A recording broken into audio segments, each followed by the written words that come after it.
Este podcast é uma produção Reverber.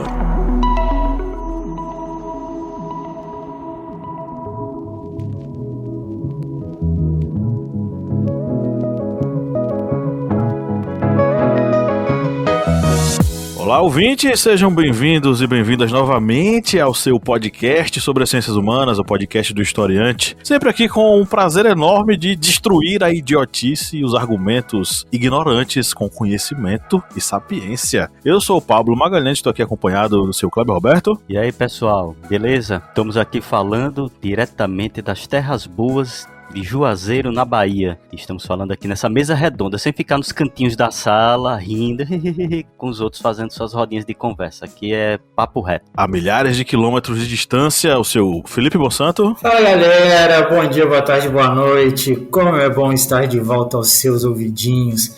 E eu discordo do Kleber porque terra boa é Minas Gerais. Quem te conhece não esquece jamais. Pô, mas sabe, então que puxou aqui, cara. Tá vendo? Ok, a terra que anoitece às 8 horas da noite, né? Uma hora dessa, a gente já tá perto da meia-noite e o sol ainda bate na janela de Felipe Bonsanto. E aqui ao meu lado, a senhora Lídia Verônica. Oi, oi! Estamos aqui reunidos com uma alegria fenomenal para tratar sobre mais um assunto temerário dentro da sociedade, não só na sociedade brasileira, como na sociedade do mundo inteiro. A gente tá aqui para falar sobre a banalização da violência na sociedade e, consequentemente, a banalização do mal entre as pessoas, né? Enfim, muita coisa tá acontecendo, muita gente está deixando reverberar o ódio que existe nos seus corações, né? Mas a gente tá aqui para tentar compreender o que é isso que tá rolando e dar alguma perspectiva sobre, enfim, quais são os meios e caminhos pra gente sair desse chorume, como o Kleber diz, né? O chorume que aqui sobe quando a gente fala o nome de Sarney, quando a gente fala o nome de Paulo Maluf, ou então quando fala Sarney, Maluf e Bolsonaro ao mesmo tempo, né? Aí sobe aquele cheirinho gostoso de enxofre. Direto do inferno para os seus ouvidos. Pois é. Ok, então vamos lá para os nossos recadinhos antes de a gente entrar no nosso conteúdo.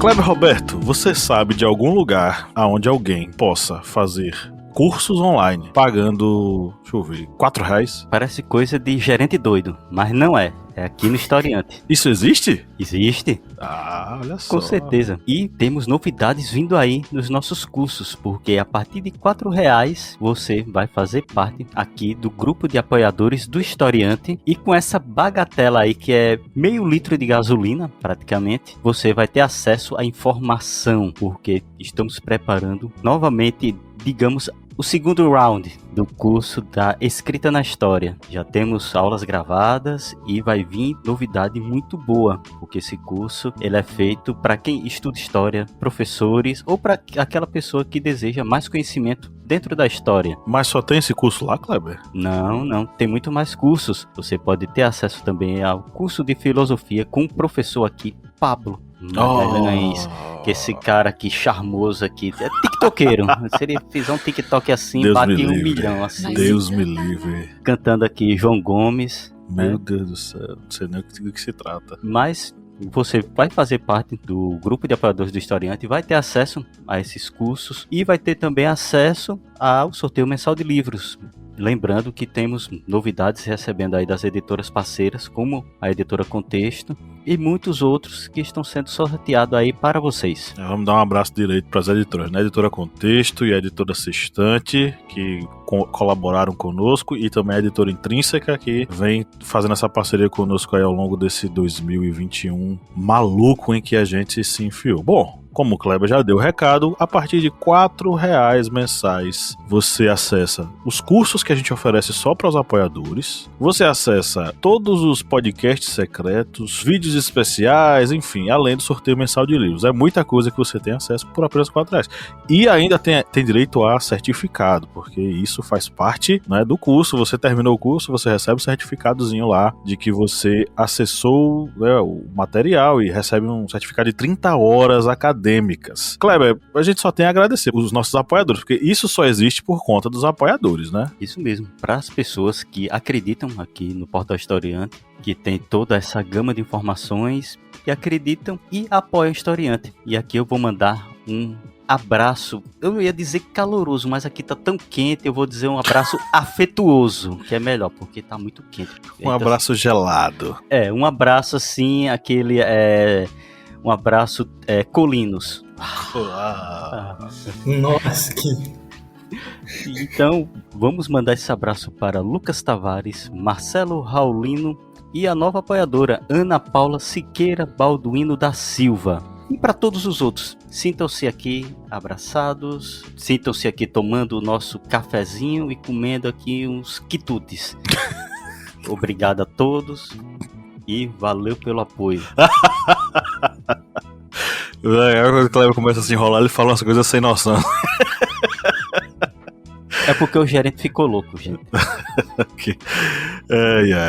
É muito bom, né, a gente ter esse contato com os apoiadores, mas também é muito bom ter o contato com você que é nosso ouvinte. Você, só de ouvir a gente, você já nos ajuda e muito. Eu queria só lembrar o seguinte, se você tá ouvindo a gente e ainda não segue o Historiante no seu agregador preferido, agora, vamos lá, agora você vai abrir aí o podcast e vai clicar em seguir, seja lá qual for o agregador que você estiver usando. Além disso, a gente também quer conhecer você, a gente quer saber quem é você. Não adianta a gente falar e saber que alguém tá ouvindo, mas não saber quem é a pessoa que tá ouvindo. E pra isso a gente tem uma ferramenta fantástica, não é, Felipe? A gente tem uma ferramenta aqui, ó. Só ele pegar, o nosso ouvinte lá, pegar na descrição desse episódio, para um pouquinho, não dá nem pausa. Enquanto eu tô falando aqui, ó, vou te dar 2 segundos para você ir lá na descrição e clicar no link lá do Docs, para você responder pra gente de onde você é, o que você gosta de ouvir, como você encontrou a gente. Sabe por quê? A gente quer conhecer você melhor. A gente fala aqui no seu ouvidinho toda semana, a gente vem aqui bem gostosinho semanalmente para você e a gente quer conhecer você. A gente quer saber do que você gosta de ouvir pra gente trazer coisa interessante para você cada dia mais. Então vai lá, enquanto você tá ouvindo a gente aqui, ó, vou te dar mais um segundo, para ir lá, clicar no nosso link e responder enquanto a gente começa esse episódio. Se não clicar, a boneca de Round 6 vai pegar você. Vai fazer o jogo da batatinha. É isso aí, participe, deixe lá sua cornetada, seu elogio, sei lá, enfim. A gente vai gostar muito de receber o seu comentário e a sua opinião. A gente falou de curso, né? E a gente não pode terminar os recados sem lembrar a galera que existe uma Netflix de cursos online. É isso mesmo, larga a Netflix e vai estudar, gente. Brincadeiras à parte, você que está aí procurando cursos, eu indico o nosso Historiante Play. Vai lá e consuma o conteúdo que você precisa para estudar ou para fazer um curso, né? E agregar valor ao seu currículo e ao seu conhecimento também. Pra você poder bater textão na internet e dizer, eu tenho certificado para falar disso. E é isso, gente. Aproveita, porque o Historiante Play te dá vários cursos e vários conhecimentos, né? De diversos conteúdos de história por um precinho bem em conta. E você só sai ganhando, porque é investimento no seu futuro, na sua vida acadêmica. E claro, né? Conhecimento é aquilo que ninguém tira de você. Você leva pra sempre. Olha só, palavras bonitas de Lídia Verônica. Acesse lá o Historiante Play. O link também tá na descrição do episódio. Pra você que vai acessar, é o seguinte, o Historiante Play tem todos os cursos que a gente oferece, mais os cursos que a gente tem exclusivos para apoiadores, mais conteúdo variado que a gente posta lá também. Todos eles, você tem o certificado. Tudo isso por o preço de um só, né? Eu acho que nenhum só dá, porque R$14,99, qual é o curso que você vai encontrar na internet com esse preço? Não existe. Então, faça o Historiante Play, você vai fazer diversos cursos, vai ter o certificado, vai sair feliz, sabido, contente e vamos para nosso editorial agora.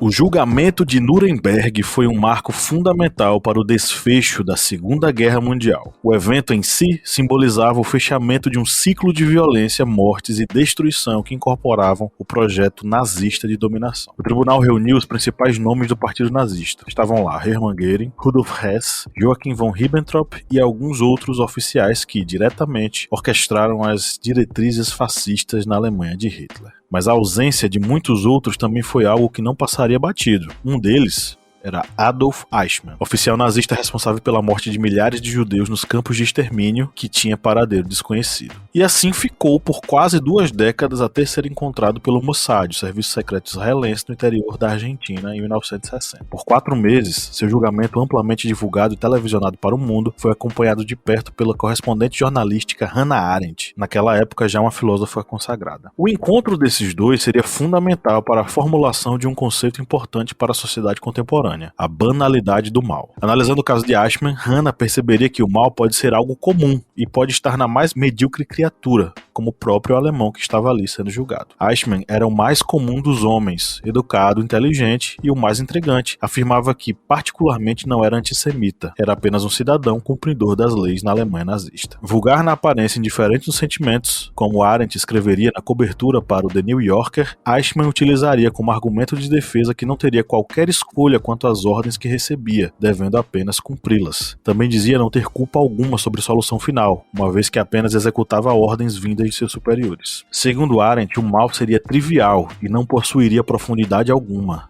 Daí sua noção de banalidade do mal. Para ela, basta que haja pessoas supérfluas, banais e ordinárias, que sigam cotidianamente a normalidade da vida para que o mal consiga facilmente se estabelecer. Arendt viu no nazifascismo alemão um exemplo disso. Nós podemos ver no negacionismo bolsonarista o mesmo, em diversos exemplos. Do culto ao discurso de ódio nas mídias sociais, passando pela violência explícita em manifestações de rua, sem esquecer o culto ao armamentismo e à opressão às minorias étnicas, de gênero e de classe. Em todos esses casos, esses indivíduos acreditam estar cumprindo um papel correto de bem contra um mal fictício que os assolaria. Um caso pode ilustrar esse argumento. Em uma manifestação artística esse ano, um grupo de pessoas simulou um cemitério na praia de Copacabana, no Rio de Janeiro, em memória às vítimas da Covid-19 em nosso país. Em instantes, um adepto extremista que passeava despreocupadamente pelo calçadão sem máscara veio e derrubou as cruzes, xingando e ameaçando os manifestantes. Mas se há o mal, na sua mais grotesca banalidade, há o bem transmutado na carne, pele e osso de um pai que, tendo perdido o filho de 25 anos para a doença, recolocou uma a uma das cruzes gritando: respeitem nossa dor. Em recente sessão da CPI da Covid, realizada no Senado, parentes de vítimas da pandemia puderam debulhar suas dores entre lágrimas e protestos. No meio das falas, a voz daquele pai foi ouvida. Em suas palavras, ele diria o seguinte, abre aspas, aquele ato tinha muita indignação, mas não tinha ódio nem raiva, pelo contrário, tinha um sentimento de muito amor. Meu ato foi um ato de resistência, porque eu sou de origem quilombola e já estou acostumado a sentir isso, fecha aspas. Dos judeus perseguidos pelos nazistas, dos povos pretos escravizados nas colônias, das vítimas da necropolítica brasileira na pandemia, o grito deste pai ecoa de maneira ensurdecedora. Nessa espiral de violência física e simbólica, vocês conseguem enxergar algum caminho de fuga?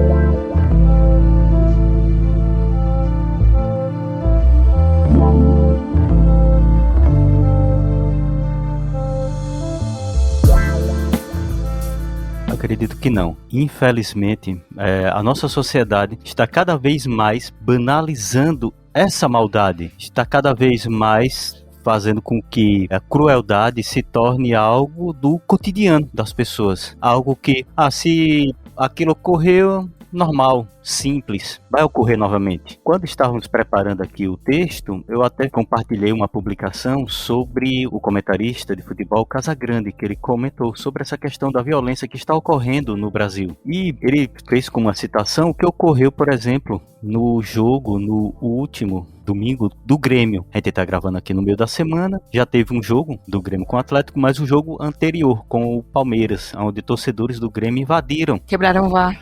Quebraram o VAR, agrediram funcionários. E é algo que a gente pensa o seguinte, o torcedor ele passou 1 ano e meio sem pisar no estádio. E pedindo a volta, né? E pedindo a volta. Vamos voltar. E aí, num dos primeiros jogos que pode ter público, eles invadem para quebrar tudo. E não é o primeiro caso. Já teve um caso, por exemplo, do Paysandu, em Belém do Pará, que a torcida invadiu também. Aqui em Pernambuco, teve o caso do Santa Cruz, que o time ao ser rebaixado não, desclassificado de uma pré-classificação da Copa do Nordeste. A torcida invadiu o campo, agrediram uma mulher no estacionamento, quebraram uma porta de vidro. Ou seja, não é um caso isolado, esse do Grêmio. Não é um caso isolado. Aí vai dizer, mas antes tinha, já tinha violência, tinha tudo. Antes tinha. Aí a gente pensa, já que está voltando o gosto, já está voltando o público para os estados, vai voltar o gosto do pessoal por assistir o futebol ali tranquilo. Mas não, parece que assim a raiva, a violência, o ódio ali acaba sendo um local de escape. E aí esse local de escape acaba sendo a invasão de gramado, xingamentos, ofensas. Só lembrar, por exemplo, o caso do Brusque, que perdeu 3 pontos porque um dos dirigentes fez xingamentos racistas contra um jogador, que é uma forma também de violência. E o clube foi punido porque era alguém do clube que fez essa ofensa e perdeu 3 pontos. Ou seja, a gente vê que a maldade, essa violência, ela está se tornando cada vez mais banal. E eu, assim, infelizmente vejo que é um caminho que não tem mais volta aqui na nossa situação. Brasil, não. Eu acho que, infelizmente, a gente está cada vez caminhando para que as pessoas que desejam bem acabem ficando acuadas ali, restritas, e as pessoas que querem a violência, querem essa banalização, consigam cada vez mais poder. Eu vejo, assim, que realmente é uma situação que não existe esperança, né, de regressão, vamos dizer assim. Fica difícil de vislumbrar um futuro mais pacífico, né? A gente vem, na verdade, de uma galgada da violência, né? Então, assim, ela é crescente. E os números também falam isso, né? E eu acho que a pandemia foi um ponto determinante para que essa violência fosse, digamos assim, como é que eu posso explicar? Algo que você vai abastecendo, vai acumulando, né? E aí, eu acho que a gente foi armazenando essa violência, esse sentimento, né? Os sentimentos violentos. Porque a gente é humana, né? A gente tem o nosso lado selvagem.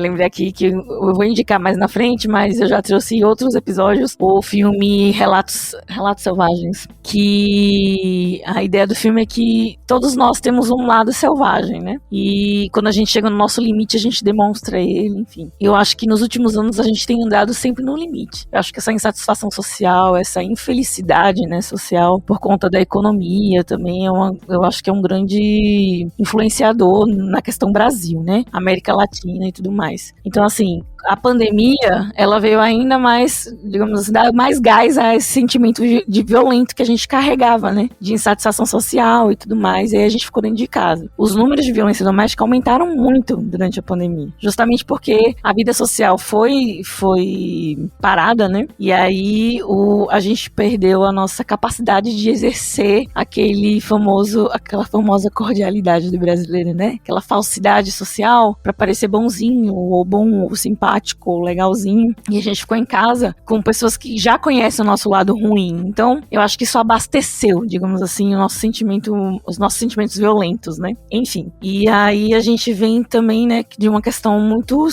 séria, que é a questão política. Então, assim, o exemplo arrasta. Se Bolsonaro tá no poder, com todo esse discurso de violência dele, comportamentos violentos, né? Ele é uma pessoa que ele fala de forma violenta, tudo dele é pesado, é forte, e as pessoas não só digamos assim, se identificaram com ele e botaram ele no poder, como, digamos assim, amenizou, né?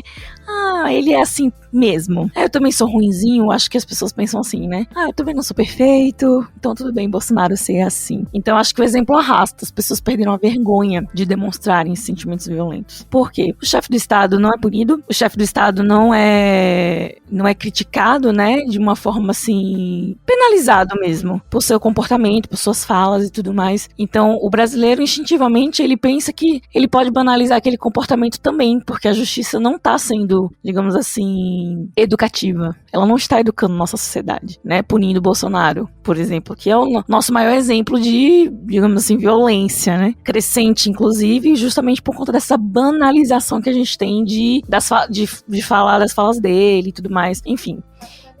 a gente... Bianca tá aqui nos bastidores. A gente banalizou, naturalizou a violência. E aí a gente viu recentemente uma pessoa quebrando e discutindo com funcionários da Gol. Eu não sei exatamente as questões, eu vi manchete, né, desse acontecimento. E o vídeo do cara lá, exaltado, quebrando, né? Quebrando não, ele pega uma coisa de metal e começa a bater, né, lá no balcão. Só me lembrou aquelas crianças. Mãe, eu quero comprar tal coisa. Não vai comprar, não. Ah, é? Eu quero brócolis. Eu quero a passagem de avião. Nesse nível, assim. Na verdade, a gente sabe que a pessoa, né, que a gente tá vendo ali é uma pessoa de classe média. Então, assim, ela já foi com ranço pro aeroporto, porque ela ia ter que pagar muito caro na passagem, né? Que antigamente a gente pagava uns R$200, quando R$200 era nada. E aí ele já deve ter ficado nervoso. E aí ele foi juntando aquele sentimento. Enfim, como eu falei, a pandemia foi, eu acho que, um marco nessa questão da nossa banalização do mal, né? Naturalização, na verdade. A gente começou a sentir a vontade para ser na intimidade, publicamente, o que a gente é na intimidade, né? Um pouco mais violento, um pouco mais grosseiro e, por fim, desequilibrado, destemperado e violento, né? Essa é a minha opinião. Não sei se não tem jeito. Porque eu acho que quando a gente voltar a viver socialmente, se a nossa sociedade começar a punir, a dar bons exemplos, né, de justiça em relação a esse tipo de comportamento, acho que a gente pode controlar ou ter um pouco mais de bons resultados ali na frente. Mas assim, nesse momento que a gente abriu mão da nossa habilidade de socializar, de ser o homem cordial, né, como diz o Sérgio Buarque de Holanda, né? Que eu acho que hoje ele olharia assim, o brasileiro não tá sendo cordial, não. O brasileiro tá sendo bolsonarista. Enfim, entendeu como quiser. Eu acho que quando a gente voltar à vida social, sei lá como é que vai ser, né? Se futuramente a gente vai dizer, hoje eu peguei uma covidzinha, que a gente fala, né? Tá, eu tô com uma gripezinha aqui, uma garganta deformada, tô aqui, né? Enfim, não sei como é que vai ser o nosso futuro em relação a essa questão do vírus, essa questão da crise sanitária, né? Mas quando a gente voltar a frequentar escolas e tudo mais, eu tenho a esperança de que a gente consiga contornar nossa capacidade, né, de nos relacionar com o próximo, respeitando os espaços em comum, pelo menos, né? Eu concordo com a Lil, concordo contigo nesse ponto com você com o Kleber, né, de não ter volta, mas eu vejo muito uma geração que vem aí que eu acho ela um pouco mais humanista. Eu acho que ela pensa um pouco... Consciente. Acho que nem humanista, porque a próxima geração, eu acredito que ela ainda vai ser mais fria por conta da tecnologia. Mas eu acho que ela vai ser mais consciente nessa questão social. Até mesmo por conta das aparências. Né? Eu concordo com isso. Eu concordo muito com isso. Eu acho que o acesso à diversidade de informações, acesso a várias coisas, e claro, existem exceções, mas na grande maioria o acesso a várias informações, vários formatos de pensamento, enfim, pode contribuir num futuro para as próximas gerações que isso volte a melhorar, né? Sobre esse episódio do aeroporto, uma coisa que me chamou muito a atenção, do cara quebrando tudo, eu não sei se vocês chegaram a ver o vídeo todo, chega uma hora, eu não sei se é esposa, o que é, que vem uma mulher e começa a brigar com o atendente ali da companhia aérea, falando que queria ir para um hotel porque tá com um filho de poucos meses no carrinho e não queria passar a noite ali. Ela tava tentando meio que lutar pelo direito do filho, que não sei o que, enfim. E isso me lembrou muito a parte quando a Arendt, ela narra o julgamento do Eichmann, que ela fala que observando ele não via nenhum traço de loucura, um traço de insanidade, alguma coisa assim. E me remeteu muito a essa questão desse casal, nesse episódio, né? Porque se fosse em outra situação, você ia achar que era só mais uma família bonitinha ali passeando pelo aeroporto, fazendo a viagem dela, família de classe média, com neném, tudo direitinho, e não imaginaria que culminaria naquela situação. Claro, não estou julgando aqui, eu não tava lá para saber o que aconteceu de fato, né? Mas assim, traz muito isso. E isso me faz pensar muito no que é a maldade, né? O que realmente é a maldade. Quando a Arendt, ela fala muito no texto dela, no livro, que às vezes a gente vem muito com aquela questão do bem e do mal, né? Daquela dicotomia. o mal é uma coisa superior, é algo muito grave, que não sei o que, e por aí vai. Aí, assim, igual, por exemplo, né, o Bolsonaro não fala por maldade, não é por maldade que ele faz isso. Alguns discursos, vamos liberar a arma, não é por maldade, é por defesa. É por maldade. Aquilo ali é maldade. A piada racista que a gente faz brincando com um amigo que é preto, que é negro, ela é racista. Vamos pegar um caso, eu como LGBT, vamos pegar um caso que aconteceu há poucos dias e eu vou linkar com outro pra gente ver o tamanho da maldade, o tamanho do que o discurso pode causar. A gente teve semana passada, semana retrasada, não lembro, um caso onde um jogador de vôlei aqui de Minas Gerais, ele foi mandado embora depois dos patrocinadores fazerem pressão sobre o time por ele ter feito um comentário homofóbico a respeito de uma foto que saiu de super-herói. O cara foi mandado embora, ele ainda debochou de um outro jogador, colega dele da seleção brasileira, que é gay, que fez sucesso durante as Olimpíadas. Ele debochou e ainda bateu no peito. Mas é porque é o meu pensamento, é minha opinião. Não é opinião, é homofobia. E é maldade. É maldade. Tanto maldade que um discurso desse ele ecoa tanto, ele vai tão longe, que há um mês e pouco atrás, não tão distante disso, no estado do Mato Grosso, teve um caso de um suicídio de um dentista de 27 anos chamado Gustavo dos Santos Lima, que se matou porque ao tentar vacinar a filha de uma mulher que foi lá no posto de vacinação contra a Covid, a mulher não aceitou que a filha dela recebesse a vacina de um gay, de um homossexual. Olha o que a maldade do ser humano, o que o diferente faz, sabe? Você não aceitar o diferente. E muitas das vezes, de uns tempos pra cá, a gente tem visto muito o diferente como nosso inimigo. A gente vê muito isso no discurso dos nossos líderes atuais, dos nossos líderes que a gente tem no governo hoje, do Bolsonaro. Vamos acabar com essa petralhada, vamos metralhar todo mundo, vamos matar todo mundo. A maldade, ela existe. A maldade, ela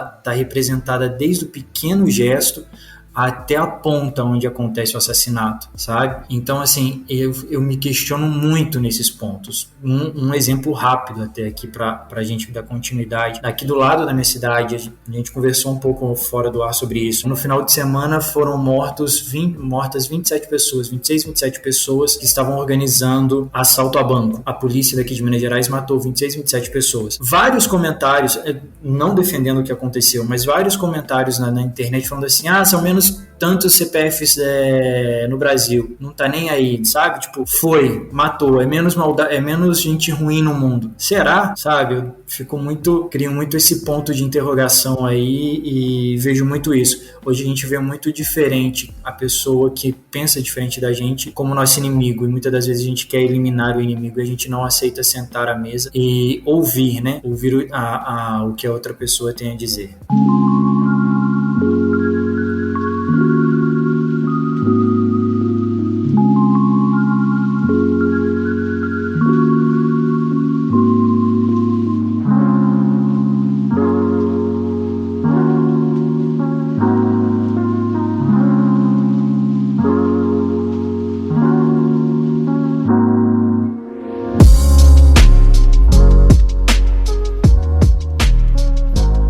Lembra bastante aqueles programas chamados Pinga-Sangue, que eles são um reflexo do espetáculo da violência, que até hoje tem programas que tá ao vivo e tá o carro da polícia e lá vai o repórter correndo atrás. Sim. Corre berg. Sim, da audiência, né? Inclusive... O caso Lázaro mesmo é um exemplo disso. Todo mundo antenado. E antenado não era esperando que Lázaro fosse capturado. Né? Porque, tá defendendo o bandido? Não, Lázaro tinha que ser capturado. Se fosse capturado, tinha que receber a justiça, receber todas as penas, né? Falar o que ele tinha que falar, porque até hoje, até a própria justiça tá investigando se era ele um psicopata ou tinha algo por trás, e agora ninguém sabe mais. Interesses imobiliários tinha, né? Mas ninguém queria assistir para ver ele capturado, para ele dar essas informações. Todo mundo queria ver Lázaro ser capturado para ser estraçalhado de bala. Lembra aquele programa Aqui e Agora, né?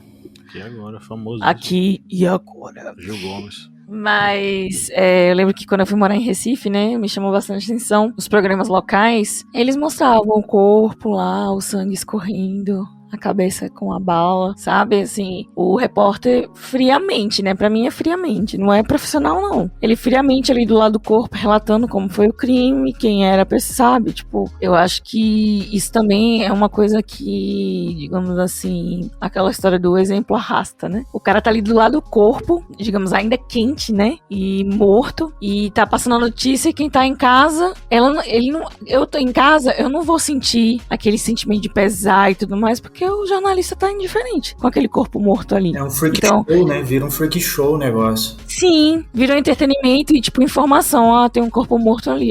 O jornalista tá passando a mensagem do lado de um corpo morto, sangue ali, o povo em volta gritando, e o jornalista indiferente. Indiferente. Todos eles. E isso rola uma banalização, né? A naturalização, mais um corpo morto. Pra mim era mais um número, né? Mais um número, mais uma manchete. E realmente eu acho que isso influencia também, né? A forma fria e dura de se retratar algo tão importante que é uma morte, né? Uma vida, e são várias vidas que são influenciadas por aquela morte, enfim. Eu acho que também é um pouquinho do reflexo que, digamos assim, da nossa sociedade, que é passado, né, pela mídia para nossa sociedade, e aí adota-se um comportamento. Eu acho que a gente precisa categorizar algumas coisas aqui também. Eu concordo com vocês em relação à banalização da violência, em relação a mortes, ao sangue e a espetacularização disso. Mas essa é uma das características. A outra característica é a banalidade da prática desse mal. Não só você como espectador disso assistir na TV. Por exemplo, a gente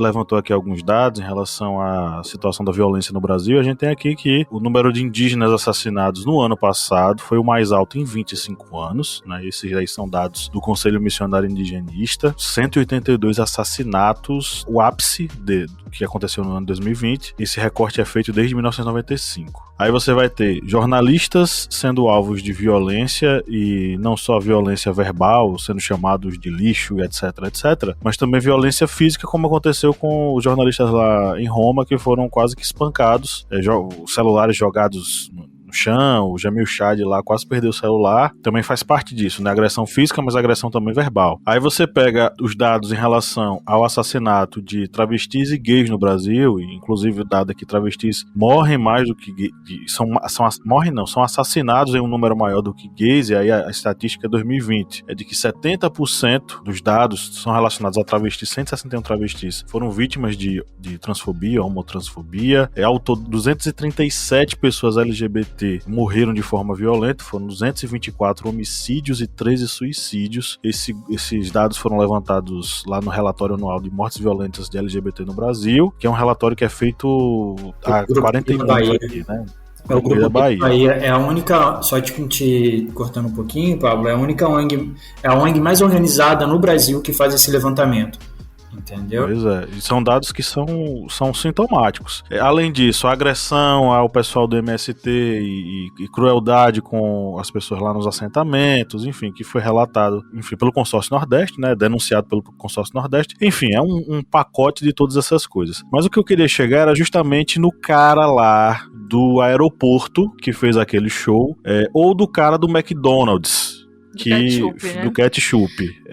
Não, que eu queria reafirmar o meu comentário ali. Eu acho que talvez eu possa ter sido mal interpretada, mas o que eu queria dizer aqui é a questão do ciclo da banalização da violência. Eu concordo. O que eu quero fazer é categorizar isso. Como as pessoas não, digamos assim, elas são indiferentes às mortes e, enfim, aquele crime ou a violência que foi cometida com aquele corpo morto, eu, enquanto pessoa violenta, eu me sinto à vontade pra exercer a minha violência em público. Eu não me sinto constrangida pra ser desumana. Essa é a questão que eu quero chegar. Não necessariamente é uma pessoa violenta. Aquele que consome não necessariamente é aquele que pratica. O que eu quero categorizar é justamente a prática e o ser espectador. Da pessoa que é espectador puramente, daquele que pratica de fato. Por exemplo, eu tenho aqui uma vizinha, uma senhorinha, enfim, super fofa, cuida de animais e tal. O dia desse a gente passou, ela tava dando remédio pra animais ali, gatinhos e tal. Uma pessoa maravilhosa. Quando foi tocado o nome de Bolsonaro numa conversa informal, ela virou o cão. Não, aqui a vacina é dos chineses, enfim. essa senhora é uma típica espectadora do ódio, que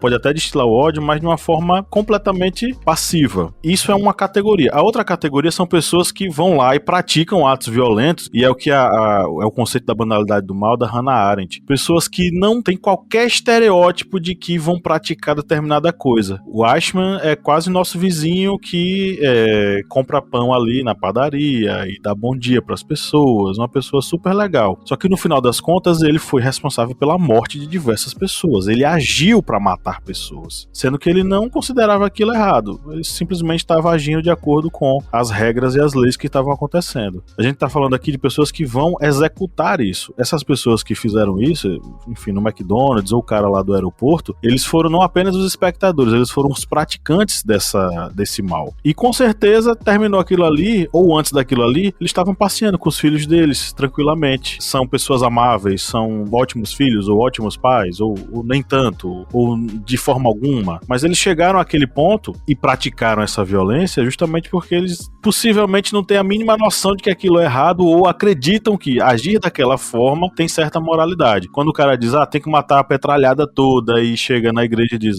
amém, Deus é maravilhoso. Eles simplesmente não conseguem enxergar a linha tênue ou a linha bem escancarada que existe entre o praticar o mal e ser violento do ser um bom cristão e ser uma pessoa legal e ser bom para as pessoas. Então existe essa diferença.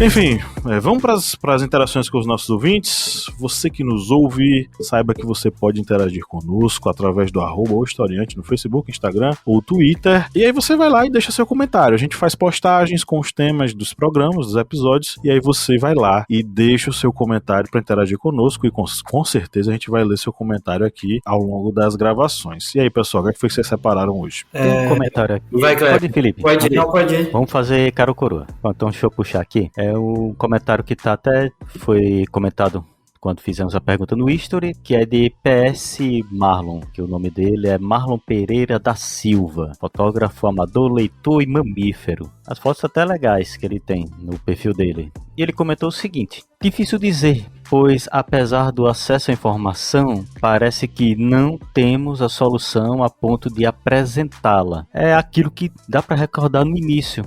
É aqui daquela situação de que nós estamos vendo, digamos, uma escalada da violência, uma escalada dessa banalização da violência, e a gente, por mais que tenhamos acesso à informação, que tenhamos acesso a notícias, a discussões frutíferas sobre isso, a gente vê que o mal está cada vez mais se exacerbando da sociedade.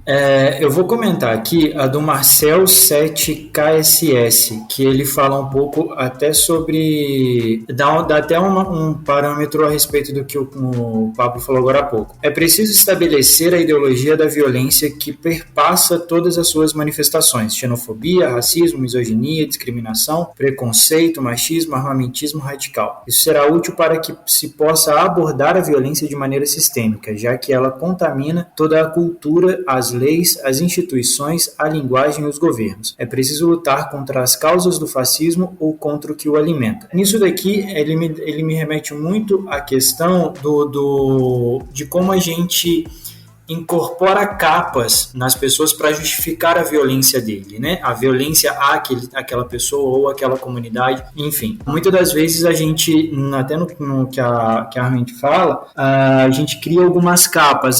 Não pode, tá justificado a morte do bandido porque ele tá roubando, ele tá querendo matar, ele tá querendo fazer isso, fazer aquilo. Então a gente cria várias camadas ali, e é onde chega nesse ponto da justificativa e da banalização da morte, né? Porque é mais uma pessoa, então assim, não sou eu que estou matando e está matando pelo bem comum, então tá tudo bem. Essas pessoas muitas das vezes são incapazes de parar e pensar em todo o ciclo, em tudo que se causa a morte daquela pessoa, né? Tudo que desencadeia e toda a estrutura que vai por trás daquilo ali. Todos as causas do que levou àquela morte. Então eu acho que é um pouco disso. A gente cria muitas capas, muitas das vezes, para justificar isso, e a gente não vê, a gente banaliza esse mal dessa forma. A gente colocando essas capas e, de certa forma, para nos dar um conforto.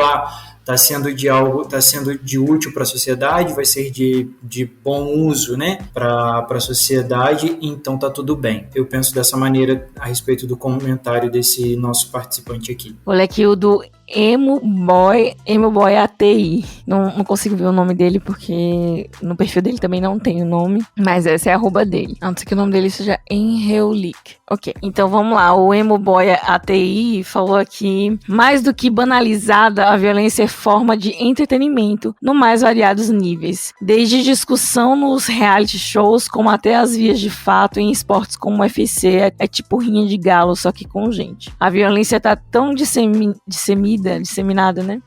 E diluída no dia a dia das pessoas nas mais variadas formas possíveis.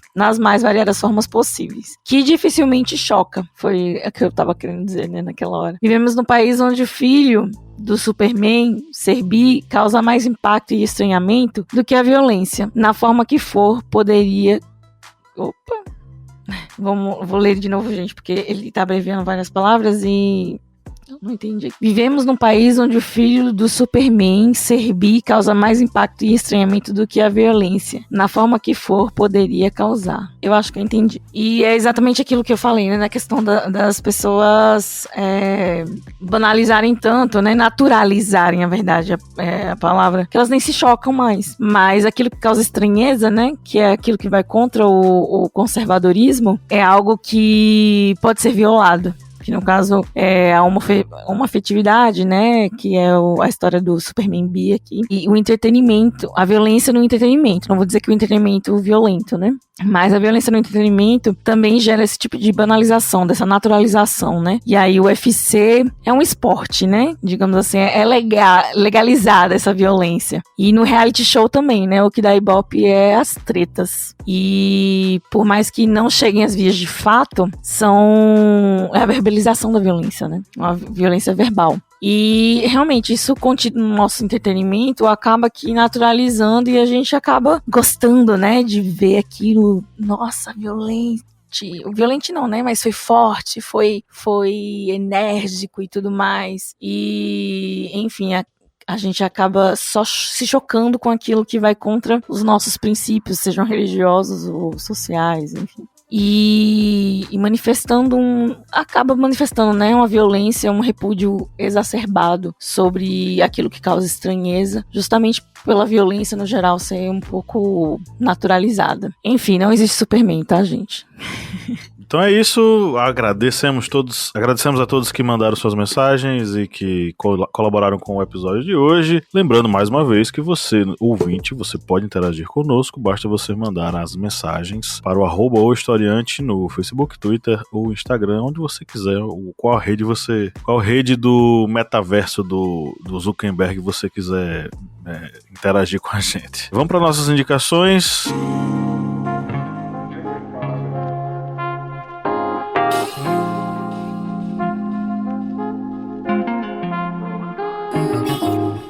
É o momento agora de a gente dar algumas dicas aí para o pessoal que nos ouviu ao longo desses minutos. Eu coloquei 2 filmes, né? Uma maratona Hannah Arendt. Além do livro que eu gostaria de sugerir que vocês lessem, né? Que ele é fundamental porque ele trata do período em que a Hannah ela esteve acompanhando o julgamento de Adolf Eichmann, que foi um dos arquitetos do Holocausto, se não o arquiteto, talvez o executor do Holocausto, né? Porque pela mão dele passaram as vidas de diversas pessoas. Esse encontro deles dois vai fazer com que ela formule o conceito clássico da sociologia, que é a banalidade do mal, e que está tão bem organizado ali no livro Eichmann em Jerusalém. É bastante interessante, é um livro bem fácil de ler, inclusive, não é um livro especializado, você não precisa ter um profundo conhecimento de filosofia para ler Eichmann em Jerusalém. E aí tem 2 filmes que, de certo modo, complementam o livro, que um deles é o Operação Final, que é com o Ben Kingsley, a Melanie Lohan. Melanie Lohan é a Shoshana, a famosa Shoshana do Bastardos Inglórios. E o Oscar Isaac é do Star Wars e recentemente do filme Duna. É um filme bem interessante, um ritmo de ação, suspense e tal. Operação Final, assistam lá no Netflix. Eu não vou seguir essa onda de vocês não, de ficar o N vermelho e tal. Vou deixar pra vocês aí que são comunistas. Eu vou sabia que você tinha ganhado um voucher infinito. Não ganhei, mas vou falar o nome. E aí a pessoa vai lá atrás, né? Então pode assistir na internet, bota aí Torrent, que a pessoa... O T verde também patrocina a gente. Como é que é, Felipe? Pablo chutou o pau da barraca agora. Vai no Torrent, vai em tudo. Torrent, baixa aí. O outro filme é Hannah Arendt. Aí é um filme centrado nela. A atriz que interpreta ela é a Bárbara Sukowa. Ela não é tão conhecida, ela é uma polonesa, ganhou algumas premiações e tal, mas não é tão conhecida aqui pra gente. O filme é interessante, o filme é bacana, tem lá suas potencialidades, e eu acho que é uma referência bacana para compreender um pouco sobre Hannah Arendt. A minha ressalva, unicamente, é a seguinte: Hannah Arendt, ela é uma filósofa fantástica, mas claro, como todo pensador e toda pensadora ao longo da história, ela tem suas influências. Então, ela é muito influenciada pela ideologia norte-americana, ela é muito influenciada nessa perspectiva ocidental. Então ela vai olhar, por exemplo, para o marxismo, vai criticar bastante, ela vai, enfim, vai se posicionar muito favoravelmente, vamos dizer assim, aos Estados Unidos, mas isso é uma pontinha crítica que a gente tem que ter, que não desmerece a obra dela é maravilhosa, fundamental, e eu sugiro que todos assistam. Eu vou fazer uma menção honrosa aqui à série Dem, que eu já sugeri aqui anteriormente, mas com uma ressalva, para que vocês tomem cuidado com o episódio 5. Dem é uma série que trata sobre... é uma série de terror, onde o terror ele não é representado por seres fantásticos, ou monstros, ou nada disso. O terror de Dem está justamente no racismo, né? Então o racismo é o terror, e as práticas desse racismo, elas são o terror que vai ser abordado ao longo da série. Mas o episódio 5 ele é muito pesado, inclusive para aquelas pessoas que são maiores de 18 anos e têm plena consciência da sua atuação na sociedade. Ela causa, enfim, problemas, e tomem cuidado com o episódio 5. Se vocês quiserem, vocês podem até passar o episódio 5 e ler a resenha na internet. Mas é um episódio forte. Mas se você é forte e acha que isso não vale empatar de assistir, assista e depois vem aqui dizer o que foi que você achou. Mas essa série tá onde? O episódio 5 ele é bem... Oi? E essa série tá onde? Essa série... Como é que diz Amazon, Kleber? O A Sorridente. O A Sorridente. O A Sorridente, Kleber. Tá lá no A Sorridente. Ai. As 2 músicas pra playlist, lembrando que a playlist hoje ela vai zerar, tá? Zerou a playlist, minhas 2 sugestões: Canção da América, do Milton Nascimento. Vamos dar uma aliviada, né, na tensão, e essa canção é muito bonita, inclusive fala sobre amizade e tal. Eu lembro muito da minha infância, da escola, ouvindo essa música. E outra música super gostosa de ouvir, Eu Apenas Queria Que Você Soubesse, do Gonzaguinha. Lembro da minha adolescência, quando eu descobri essa música, enfim, há muito tempo atrás.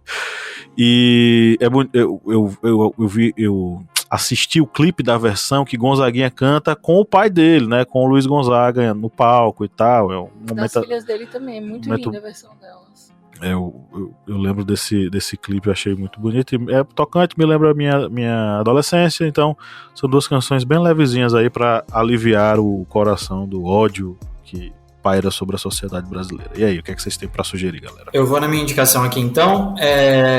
De filme, eu vou indicar um filme lá do A Sorridente. Eu fico com o meu camarada Kleber. É um filme, ele é relativamente antigo, de 2019, mas é um filme que eu peguei de indicação uns dias atrás e eu achei muito interessante a história, chama Suprema.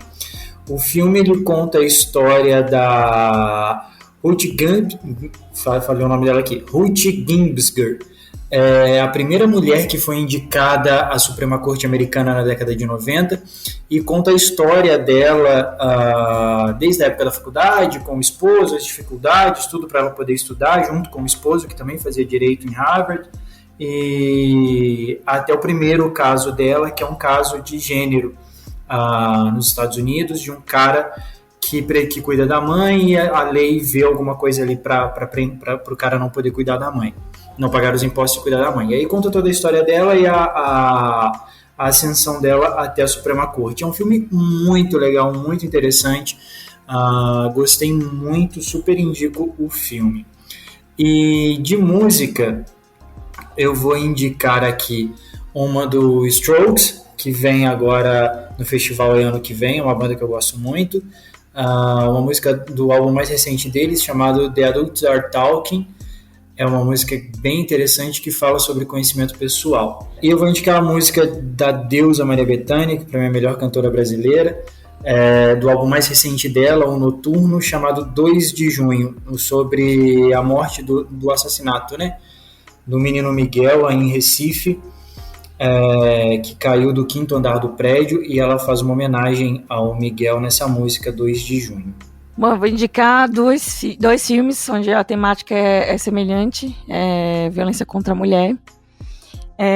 Interessante do cinema é que realmente a vida não imita a arte, neste caso aqui, porque se trata de mulheres se vingando do patriarcado, né, do machismo, e é um alívio, né, é um refresco para nós mulheres, mas ela não condiz com a realidade, né, o feminismo não está tentando se vingar dos homens, apenas, digamos assim, estarem em pé de igualdade socialmente falando, sermos vistos socialmente falando em pé de igualdade.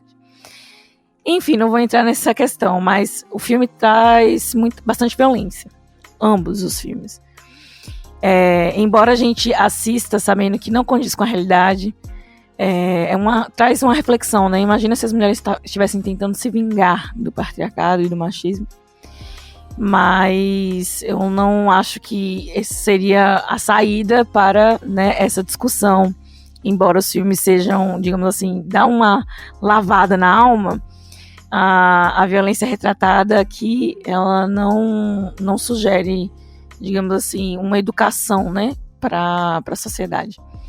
Então, assim, assista, não condiz com a realidade, pode trazer aos homens uma reflexão sobre o papel da mulher, né, na nossa luta não violenta, mas na violência que nós recebemos em troca por isso. Enfim, e Bela Vingança, acabei não falando o nome dos filmes, né? Bela Vingança, que é um filme que concorreu ao Oscar, e é um filme super interessante, e quando você for assistir, por favor, preste bem atenção no texto, porque ele é baseado praticamente em todos os clichês que as mulheres ouvem diariamente. É muito interessante. E o segundo filme é Millennium, Os Homens que Não Amavam as Mulheres.